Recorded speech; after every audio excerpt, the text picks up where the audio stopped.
Hola amigos, ¿qué tal? ¿Cómo estamos? Bienvenidos a nuestro programa Uno Más, qué bien. Hoy con nosotros se sienta Mauricio. Mauricio, ¿qué tal? ¿Cómo estamos? Hola Cristina, ¿cómo estás?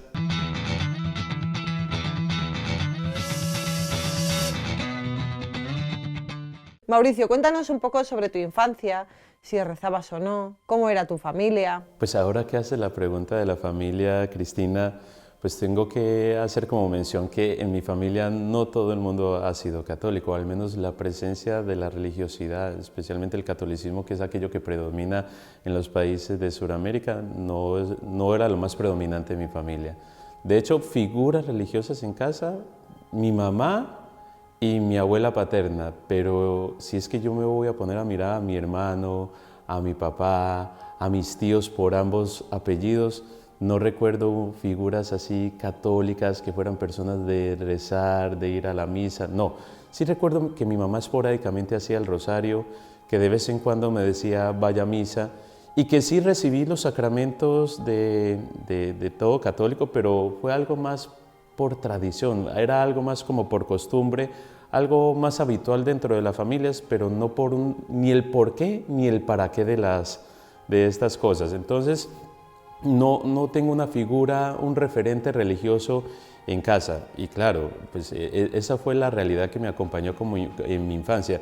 Pero sí recuerdo que mi madre solía como llevarme a las procesiones de Semana Santa y recuerdo que muy pequeño, alrededor de los 6 o 7 años, no sé por qué, después de que salíamos de misa, pasaba yo por el almacén o la tienda de la iglesia y veía pequeñas estampitas de los santos y yo le decía a mi mamá que me comprara y me comprara estampitas. Lo que sí es que fue algo muy nacido del corazón y es que en mi habitación tenía un altarcito casi por ahí con 40 estampas de santos diferentes y les prendía una velita y bueno, yo en ese entonces decía que quería ser sacerdote, pero sin saber por qué, ni porque hubiese tenido una experiencia fuerte con un sacerdote o con una religiosa, no, eran cosas de niño y eso se quedó ahí, porque después, pues prácticamente, según las preguntas que me vayas a hacer, te iré contando más o menos cómo serán las cosas, pero sí es verdad que la fe no fue muy fuerte en casa. Lamentablemente tengo que decir que mi padre no es un hombre muy religioso, ni tampoco mi hermano, mis tíos por ambos lados, no, ni siquiera mis abuelos. La única figura que yo veía que tenía un rosario en su mano era mi abuela paterna. Y eso que alrededor de los 70 años yo noté que ella había dejado de ir inclusive a la misa dominical. Esa es como la realidad, una vivencia de la fe muy pobre en nuestras familias. Vale, si tenías tú personalmente esa cercanía con el Señor, ¿qué pasó en la adolescencia?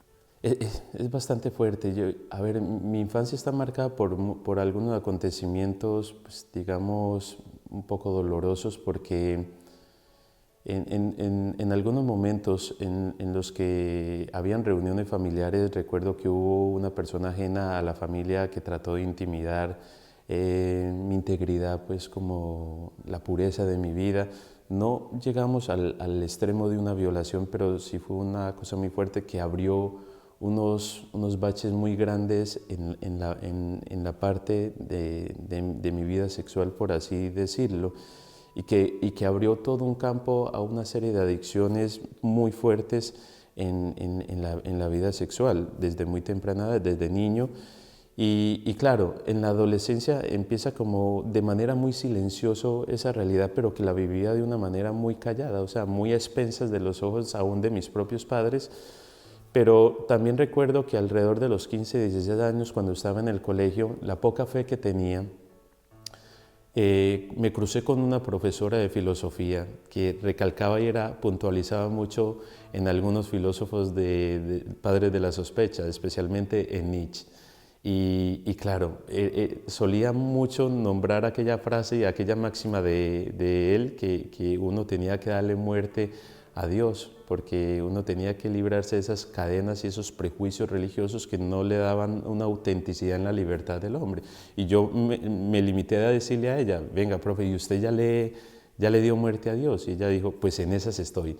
Pero la realidad es que eso quedó tan clavado en mi corazón que yo dije, pues es verdad. Y más en la adolescencia, en la juventud, que uno como que trata de remar contracorriente y salirse un poco como del esquema del mundo y del pensamiento dominante. Ser irreligioso y ser ateo, pues era una provocación bastante atractiva para uno como joven.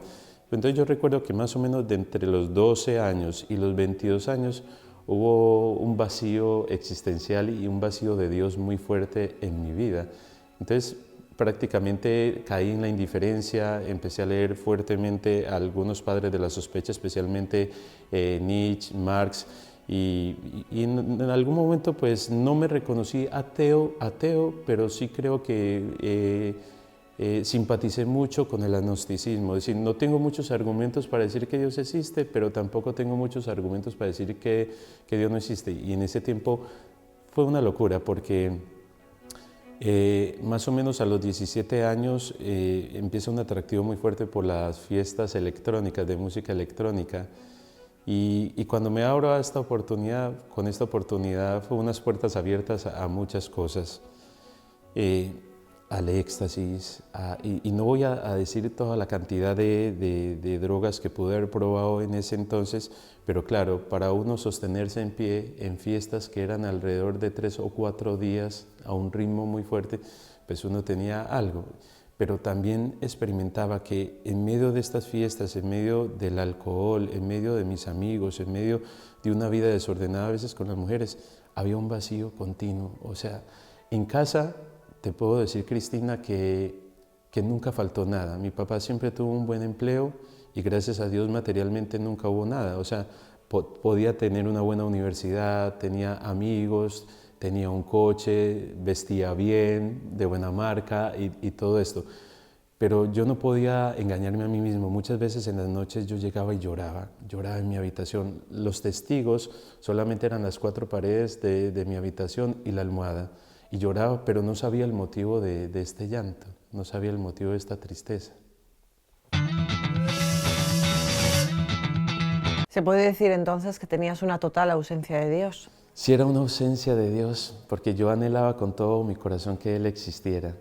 Yo sí anhelaba con todo mi corazón que Él existiera, pero claro, Cristina, también he de reconocer que había algo que no me dejaba sucumbir del todo en el océano del ateísmo, y es que yo me sentía como tan amado, o sea, de ver a un papá sacrificado trabajar tanto, una mamá que es un referente impresionante porque esta mujer se desvivía por los hijos, su dedicación y todo, y yo ver que gozaba de salud, yo decía, Dios mío, o sea, no decía Dios mío, pues yo me preguntaba, algo tiene que haber, porque si yo por todos los flancos de mi vida recibo amor y yo no los busqué, o sea, yo no escogí mi mamá, yo no escogí mi papá, yo no escogí determinadas cosas en la vida, si hay un motor de amor en mi vida, tiene que haber un amor más grande que puso esas realidades en mi vida. O sea, si mamá me ama, si mi papá me ama y si tantas realidades dan gozo en mi vida, ¿cuánto más me tiene que amar aquello que está detrás de ello? O sea, no todo puede ser simplemente azar o casualidad o coincidencia.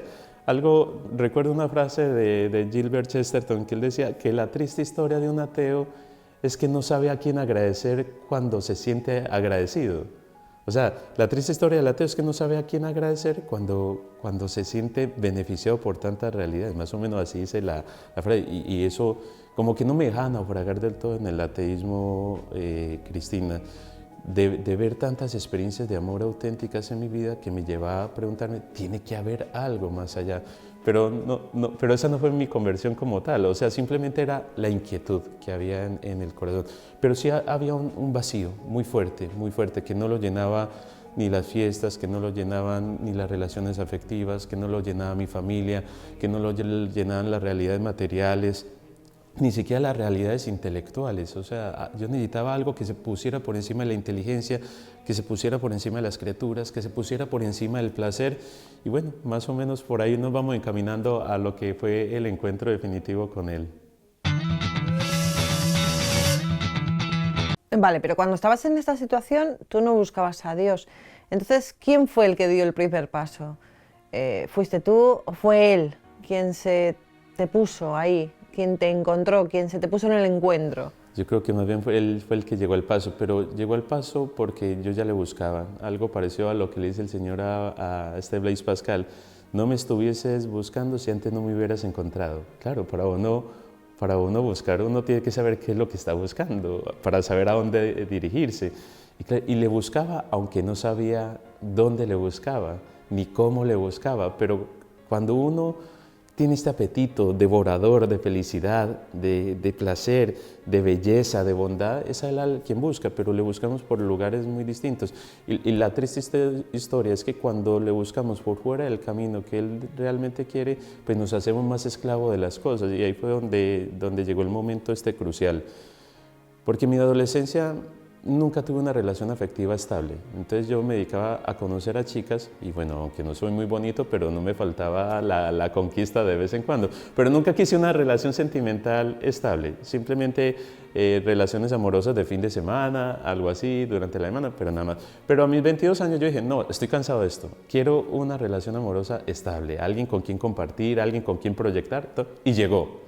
Y llegó, pero esa relación fue desastrosa, porque yo sí me volqué del todo sobre esta chica, pero las cosas no se dieron. Y la realidad es que cuando ella me deja y cuando se rompe esta relación, esta chica va a un encuentro espiritual, a un retiro espiritual. Ella se queda con una cámara fotográfica mía y ese era como el pretexto para yo seguirla llamando. Entonces, en cierta ocasión la llamo y el papá me dice, ella está en un retiro espiritual. Yo, ¿qué? ¿En un retiro espiritual? ¿Qué es eso? ¿Con qué se come? ¿Qué es eso? La cuestión es que cuando ella llega, yo la llamo para que me dé la cámara y me dice, mira, este fin de semana encontré lo que estuve buscando durante toda mi vida. Y yo, sí, ¿y qué fue lo que encontraste? Encontré a Dios. Yo, ay, Dios mío, le lavaron la cabeza a esta mujer, la fanatizaron, ¿qué hicieron con ella? Y por allá al final de la conversación me dice, tú también deberías de vivir uno. A lo que yo simplemente le respondo, no, lo que uno no haga por uno mismo, nadie más lo va a hacer. Pero a los 15 días estaba allá. Pero claro, yo fui a un retiro espiritual no por encontrarme con Dios, sino para recuperarla a ella. O sea, estaba tan decidido a recuperarla que yo me metí a este lugar. Claro, a mí mencionaban retiro espiritual o encuentro espiritual y yo inmediatamente pensaba en las 4 viejitas de la parroquia comiendo camándula o lamiendo ladrillo. Yo pensaba que eso era el retiro espiritual, pero llegué a este lugar, Cristina, y me di cuenta lo soberbio que era. Me di cuenta que había vivido a expensas de las realidades eternas. Había vivido sin tener noción del daño que hacía el pecado en mi vida y lo que me esclavizaba. Viví y me di cuenta lo mal que había vivido mis noviazgos hasta ese momento.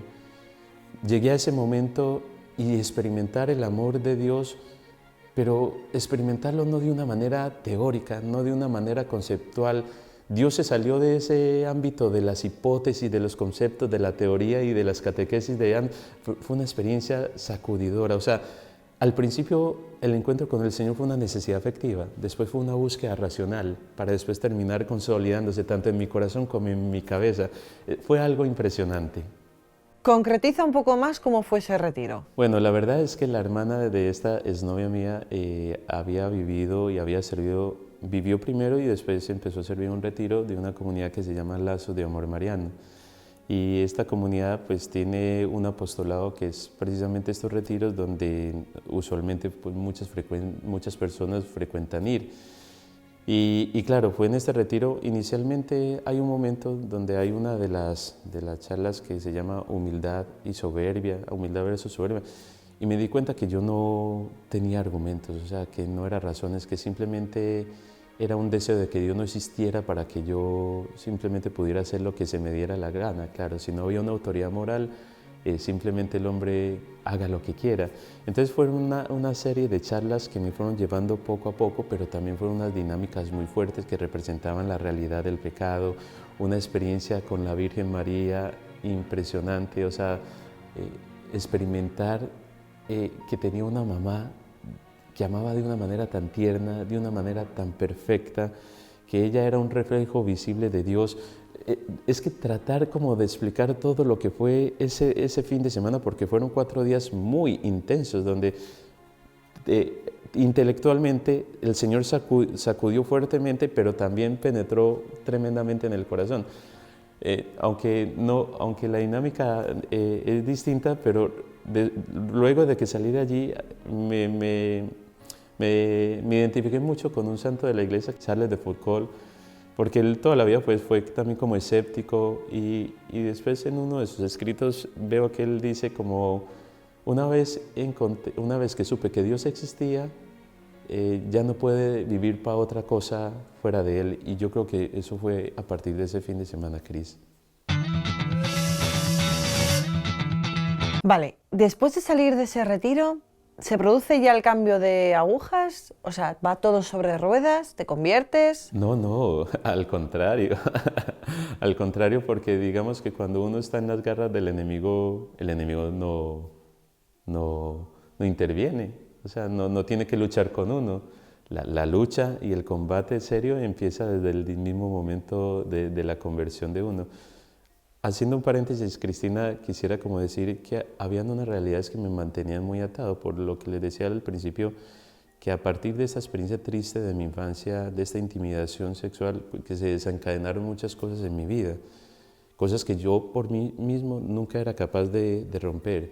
Solamente fue ese fin de semana, Cristina, y yo sentí aversión, rechazo, y nunca más volví a experimentar apetito alguno, ni a licor, ni a saber si un fin de semana tenía que salir con mis amigos. Yo antes dependía de si tenía coche para salir. O sea, toda esa realidad sucumbió ese fin de semana. No sé cómo. O sea, por eso yo digo, Dios existió para mí en ese momento, porque realidades que me acompañaron por más de 10 años en mi vida se destruyen en un momento. Misteriosamente mi alma ya no siento seducción alguna por ello, y muchas realidades que hasta ese momento me mantenían atado, Dios como que me renueva y me hace criatura nueva. Así al menos lo experimenté yo. Claro, ya después de este encuentro las luchas empezaron a ser otras, y no puedo decir de que sea fácil, porque empieza uno a tener un conocimiento de los tres enemigos del hombre, que son el mundo, el demonio y la carne, que ya el mundo para ese momento no me seducía tanto, la verdad, porque estuve muy metido en el mundo, y cuando puse en la balanza de lo que Dios me estaba regalando y lo que el mundo me ofrecía, yo decía, no, definitivamente esto acá, es que lo que me daba simplemente era una apariencia, una máscara, un barniz de felicidad, cuando el gozo, la paz de lo que me está dando verdaderamente Dios, las personas que me permite conocer, o sea, el saber prescindir de tantas cosas es lindísimo, y obtenerlo, ya entiendo por qué Teresa Ávila decía, solo Dios basta, porque a partir de ese momento era muy lindo. Pero claro, ya las luchas, Cristina, empezaron a tener otra índole, la persecución en la familia. Te estás volviendo loco, te estás volviendo fanático, estás dejando muchas cosas que son importantes en tu vida por seguir una idea religiosa. Empezaron esas persecuciones, los mismos amigos de toda una vida, todos se fueron alejando. Entonces yo me fui quedando muy solo, porque por un lado la familia no comprendía, por otro lado mis amigos se fueron. Este se está volviendo loco, sus ideas de dinosaurio y este mojigato anticuado ya no simpatiza con lo que hoy por hoy día ofrece el pensamiento actual y el mundo. Entonces, claro, persecución, luego después me cogió una crisis muy fuerte, porque todas las ideas de lo que yo había leído en la juventud empiezan nuevamente, después de la fe, vuelven nuevamente a mencionarse. Entonces yo digo, Dios mío, si he de buscar razones para comprender, entonces empecé a leer algo de Santo Tomás de Aquino y las 5 vías para demostrar la existencia de Dios. Empecé a leer algunos no es que sea un lector devorador, pero esas lecturas realmente, de la lectura de los santos, la lectura de profundizar un poco más en la fe, me ayudó mucho en esa lucha racional que tenía en mi vida. Ya Dios por sí mismo había vencido el mundo en mí. Y ya, pues, esa lucha que tenía conmigo mismo, pues el Señor me empezaba a ayudar mucho por diferentes medios, lecturas que me proponía, formación en la que entraba, y bueno, más o menos por ahí va la cosa. ¿Cómo fue el momento de la reconciliación? Ay, la confesión fue algo impresionante, eso fue otro momento del retiro. Yo recuerdo que nos hicieron un examen de conciencia, Cristina, basado en el catecismo de la Iglesia Católica. Entonces, claro, cuando en el retiro dice que vamos a hacer un examen de conciencia, pues yo creía que era una confesioncita como las que hacía uno en otro tiempo. Y era un examen de conciencia bastante extenso. Claro, uno llegaba a un retiro espiritual y uno dice, bueno, pues si es que fui muy malo, yo no robé ni maté a nadie. Pero recuerdo que este examen de conciencia fueron 3 hojas blancas de impresión por lado y lado, por lado y lado. En el momento de la confesión fue una confesión de aproximadamente 35-40 minutos. Y yo recuerdo que en esa confesión era un sacerdote italiano. De hecho, recuerdo el apellido del padre Batista. Y recuerdo que en esa confesión yo terminé arrodillado, no sé por qué, incluso besándole los pies al sacerdote. O sea, me sentía tan compungido, me sentía tan contrito, me sentía tan bajo, pero a la vez me sentía tan amado y el sacerdote manifestaba una ternura, una misericordia, un perdón que yo nunca había experimentado en mi vida. Entonces, claro, tener toda esa cantidad de hojas llenas de toda la miseria que me ha acompañado y llegar y evacuarlas todas en los oídos de este sacerdote que ya después entendí que era otro Cristo, alter Christus, lo que hace el sacerdote en la confesión, porque después yo me decía, ¿yo por qué caí de rodillas delante del sacerdote? Claro, si era la misma figura de Jesús ahí, yo lo experimentaba él en ese momento. Pero lo que tú me preguntas, claro, después de eso, Cristina, es que, por ejemplo, en el tiempo del colegio yo he de reconocer que yo era pésimo para la lectura, pésimo, no me gustaba, nada, mediocre para leer. Pero después de esto empieza un apetito devorador por conocer cosas de Dios, empiezo a comprar libros. Entonces mis papás me veían leyendo cuando yo nunca había leído. ¿Y a este qué le está pasando? Que ya todos los días trata de leer. Me encerraba en la habitación y cuando me levantaba alrededor de las 7 de la mañana salía a las 9:30 porque primero buscaba tener un momento de oración. Me veían con el rosario en la casa, me volví de Eucaristía diaria. La confesión ellos quizás no la veían tanto porque solía hacerla semanal o quincenalmente, entonces como salía de la casa. Pero claro, la realidad en la casa era distinta porque decían, usted va a perder la universidad, usted qué está haciendo que está perdiendo todos sus amigos, usted qué está haciendo que ya ni siquiera habla de otras cosas que no sea de Dios. Bueno, la persecución ahí fue tremenda también. Claro, mis tíos, mi papá era uno de los que no lo comprendía, mi mamá más o menos, pero mi papá más que todo. ¿Cómo acabas conociendo a tu esposa? Sin yo buscar nada, me incorpora a este movimiento que daba este retiro y dentro de ese movimiento está dividido por misiones. Había una misión que se llamaba Misión de Adoración, que es la misión que se encarga como de estar frente a Jesús Eucaristía, de orar y bueno. Y en esta misión recuerdo que un grupo de oración siempre miraba hacia el sagrario. Y cuando miraba al sagrario siempre habían unas chicas que se hacían alrededor de Jesús Eucaristía y un momento determinado mirando a Jesús en el sagrario, pues vi a una chica que me sorprendió por su fervor, por su recogimiento y por su piedad. Eso fue lo que inicialmente me sorprendió en ella. Me cautivó su piedad, me cautivó y lo que no pensaría yo después es que ella sería mi futura esposa. Ella sería mi futura esposa. Entonces, pero todo fue muy paulatino, no es que me volqué, me desparramé en ella, no, simplemente ella después llega a esta misma misión, nos conocemos, compartimos apostolados y ya después empezamos a orar. Yo empecé a decirle al Señor porque se empezó a despertar en mi corazón un sentimiento hacia ella y yo como que tampoco le era muy indiferente a ella. Y algún día decido invitarla como a salir. Ella estaba haciendo un proceso como carmelita descalza también. Después no es que hubiésemos interferido en nuestra vocación, sino que realmente primero, antes que manifestarnos entre ella y yo lo que sentíamos, hubo un periodo largo preguntándoselo a Dios y el sentimiento permanecía y conocía sus virtudes y así sucesivamente suscitó algo y bueno, más o menos por ahí va la cosa. No sé si vas a hacer una pregunta relacionada a lo que hoy por hoy día me acompaña, porque si ella después fueron 3 años de noviazgo vividos en castidad, un noviazgo totalmente distinto a cómo se vivían los otros, un noviazgo en la pureza, un noviazgo en la castidad, un noviazgo más basado en las virtudes, en la oración, no en los placeres, un noviazgo compartido en el apostolado. O sea, Dios era el centro de ese noviazgo. ¿Qué le dirías a una persona que está pasando por lo mismo que has pasado tú, metido en los vicios, metido en el mundo? ¿Qué le dirías? ¿Qué consejo le proporcionarías? Que busque de Dios, o sea, porque realmente lo que Dios obró en mi vida es romper una atadura fuertísima a la cual yo me veía incapaz de hacerlo. O sea, es que no hay de otra. En medio del vicio, porque también puede ser relaciones viciadas hacia las criaturas, el depender tanto de mendigar amor a las personas, eso es otro vicio más fuerte, que genera una adicción más fuerte. Cuando uno no tiene una experiencia auténtica de amor, uno como que va haciéndose cadenas con todas las personas que van pasando por la vida.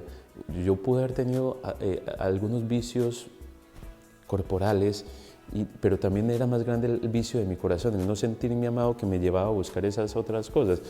Pero como Dios es tan grande y como la Sagrada Escritura lo define, Dios es amor, la auténtica experiencia de felicidad de un hombre está en la misma medida y grado de la experiencia de amor en el alma.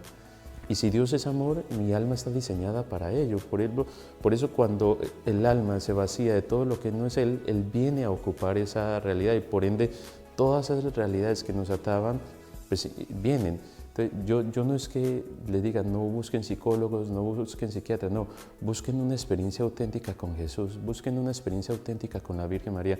De ahí para adelante, ver la pureza, la virginidad de la Virgen María, tener devoción mariana ayuda mucho en la pureza de la vida también. Al menos yo soy testigo de eso. Cuando empecé, durante mi noviazgo y ahora hoy por hoy día en el matrimonio, una auténtica devoción, un auténtico amor a la Virgen María garantiza realmente una virtud sólida de pureza y de virginidad también en el corazón de las personas que la aman, me atrevería a decir yo, y comprometerse con el apostolado.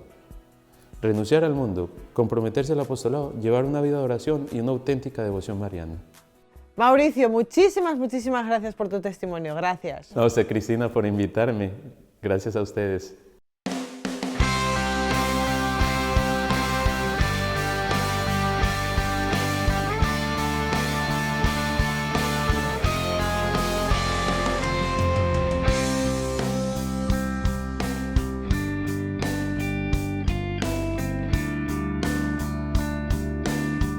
Pues amigos, aquí nos quedamos con esa devoción mariana de Mauricio, con ese abrazo grande a la Virgen y que a través de ella podemos abrazar al Padre. Gracias por estar aquí con nosotros.